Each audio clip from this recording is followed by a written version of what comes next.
Okay, this is Joe Pullman from craftworking.net. This video is going to show you what this data center looks like after it's completely installed, and then take you through some talking points about what you need to do when considering an upgrade. So this is what it looks like after the complete install. This is what the data center looks like after the completed installation. These are the two one-use servers from Supermicro that I explained earlier. And above it, this is now the main firewall that I am using. This is now a 3845. And above it, of course, is the SAN that I installed. Now working great. You can see the disk activity on the 6 disks. And this is the DMZ firewall, complete with the new 4-port Ethernet switch installed. Taking a closer look at the Supermicros, they're now set up in a clustered configuration, so to VMware it appears as just one big server.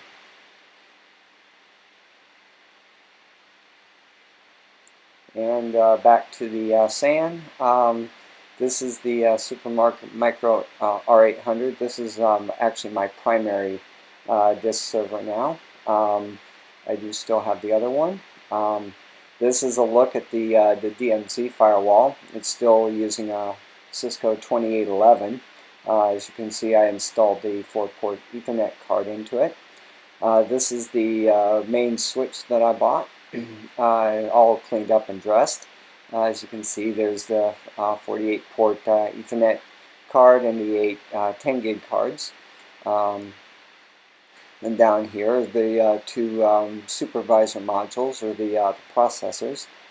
These are in a hot standby configuration, so if one processor fails, the other one will immediately take over.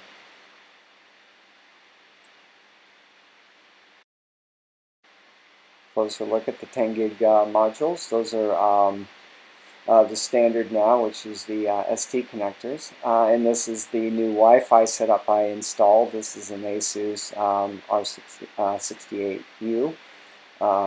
This is 802.11ac, and of course the modem on the right is the standard AT&T modem that I've been always using. Okay, that was a look at what the data center looks like and how I installed this all in the rack.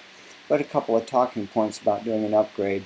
One of the things you want to do is plan an upgrade very carefully.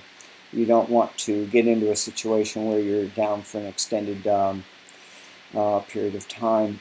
So the way I did this is I had the old X4440 installed, and then I installed the two servers just above it. Then what I did actually is only powered up one of them, and then I had to do a cold migration to do one from the old server to the new server. But but before that, what you need to do is get all the infrastructure working to be able to do this. So you need to make sure that your disk arrays is all connected to the new hosts. Me using iSCSI, it was a matter of setting up a target and then just basically having the host being able to see both data stores, the old home-built one and of course the new one that you saw. The other thing is that you want to plan out your networking carefully. If you're going to do what I did and have two hosts, then you want to make sure that all of your networking is under a virtual distributed switch. So what this means is that you can run the networking. The VMware will see both hosts and then connect the NIC cards, the uplinks, to the host, each one. So what happens is it will actually mirror one host to the other. And you can, what it'll do is when one host fails, it'll fail over. If you do a DRS, a move, a VM motion move, it moves the NIC cards, and so you have connectivity to both hosts. So make sure that if you're going from one host to more than one host in a cluster, you're going to have to upgrade your networking accordingly. If you are not using vCenter, you cannot use the virtual distributed switch. So once you get all of this set up, install the host, install the hypervisor, ESXi for my example, and in ESXi and VMware, then you also install the vCenter. This will get you the ability to do the virtual distributed switch, and then what you do is mirror the old networking on the old server, and this is what I did, which was all on standard switches, and mirrored them over to the new host under a virtual distributed switch. Some of this is kind of you cannot test in advance, so some of it may not work for you. But anyway, try to mitigate the risk as much as possible by setting up your network as close to the old server as possible. Once that's done, and you have vCenter installed, and you have your hypervisor installed, then what you can do, because your disks now are connected to all the hosts, is basically you're going to I had to power down all of my virtual machines because I couldn't do a hot migration, the old server being AMD, the new server being Xeon Intel's. It's not compatible to do a live migration, so I had to do a cold migration. What I had ended up doing is just what you do is you basically power down the machine, you remove from inventory, and then what you do is you bring it, add to inventory on the other, because the new host will see all of the virtual machines from the disks that were connected. So that wasn't too bad. It was just a matter of powering down the machine, doing the migration, the cold migration, and bringing it up. So I wasn't down for too long.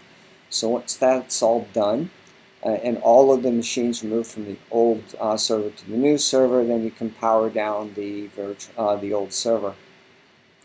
And what I would do is you have my old server had disks installed, 2 SAS disks installed for the VMware. So I deleted everything off the disk except for the hypervisor and vCenter.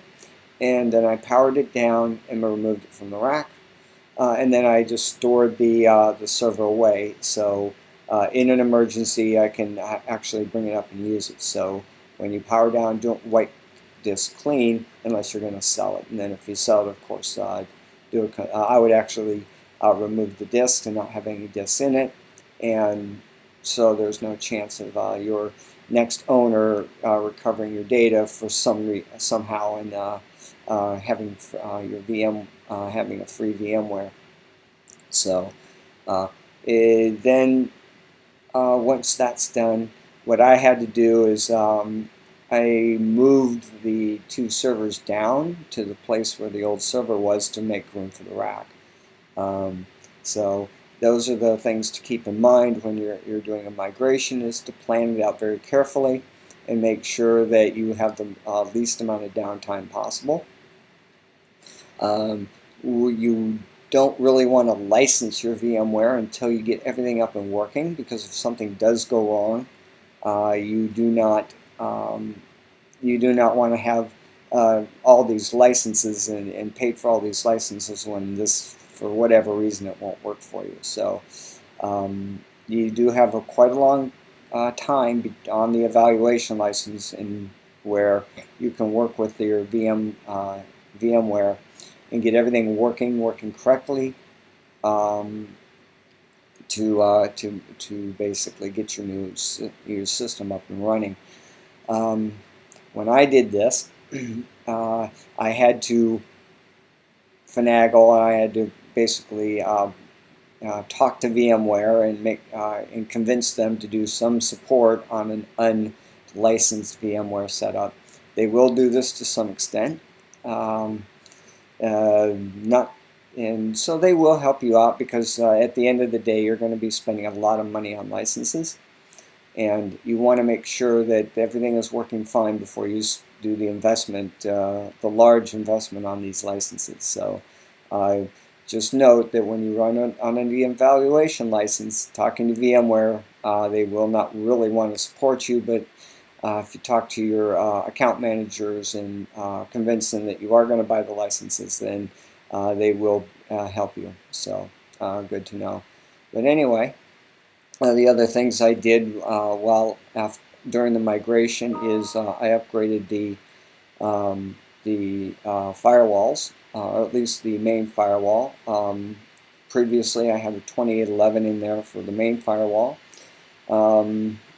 It was working nice, except for the fact that the throughput on the thing was, at the end of the day, I was getting about 11 meg after all the services and everything I put into it. The firewall itself is working fine. It was just a throughput issue. Looking at the throughput guides that Cisco has, and I upgraded to 50 meg. The lowest I could get would be a 3845, and that's what you saw there. I did have an extra 4-port Ethernet card. I'm not using it, so it was just try to an experiment to try to get a zone-based and main firewall to work on the same chassis. It didn't work out so well, and so basically I had to keep the 2011 as the DMZ firewall. So that's what you saw there above the SAM. So as you can see in this rack that I'm running out of space, I'm going to have to do something, but I'll worry about that later. But that was a look at the post install of the data center. It's working fine. VM is working fine. vSphere have all my networking set up, as you can see from the switch. The switch is working great. Again, the reason the switch is there and the size of it is because it was the cheapest alternative to buying fixed port switches and using those as the switch. It would just be too expensive to do. So that switch that you saw there was about 20% or 1/5 of the price of setting up a fixed chassis switch setup, 10 gig, and because I'm using 10 gig.